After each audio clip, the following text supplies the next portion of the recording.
The range of your electric car changes day to day, year by year, and season by season.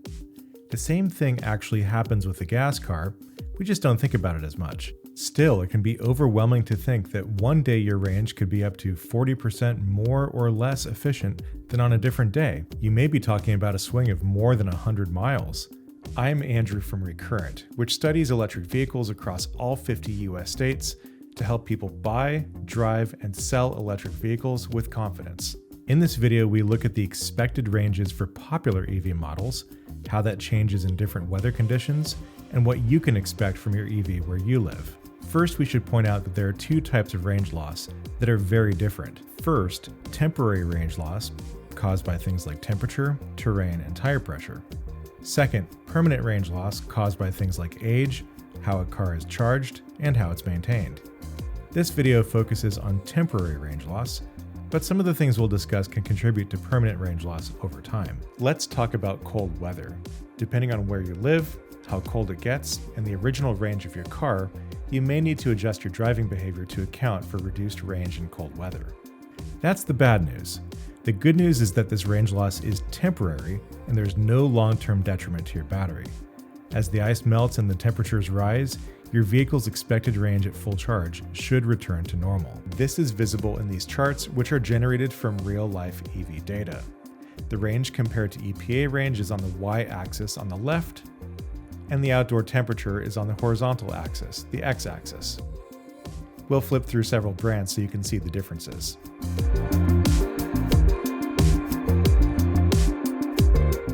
You can see this helpful chart by visiting recurrentauto.com and searching for EV winter range. So why does cold weather affect EV range? There are two main reasons. First, cold temperatures inhibit chemical reactions and act as resistance that slows down the physical processes. Think about pouring warm syrup versus cold syrup. The warm syrup flows much more smoothly, while the cold syrup is viscous and slow. Even though the chemicals in batteries are not exactly liquid, the chemical reactions tend to happen faster when it's warm and slow down when it's cold. Second, cold weather decreases range because you're more likely to use your heater. If you're new to EVs, this may seem confusing. You don't lose fuel efficiency heating a gas car. Well, internal combustion engines, such as those in gas cars, are surprisingly inefficient. Have you ever put your hand on a car that's just parked? It's hot, and that heat is wasted, lost energy. In cold weather, gas cars redirect this waste heat from the engine to warm the cabin. On the other hand, an EV has a much more efficient motor, which does not generate as much waste heat. That's great for fuel efficiency, but not so good when you need to warm up. Heaters in an electric car have to use additional energy to generate heat. They typically draw from the high voltage battery, reducing how much energy is left for driving. So what does this mean for driving an EV in the cold?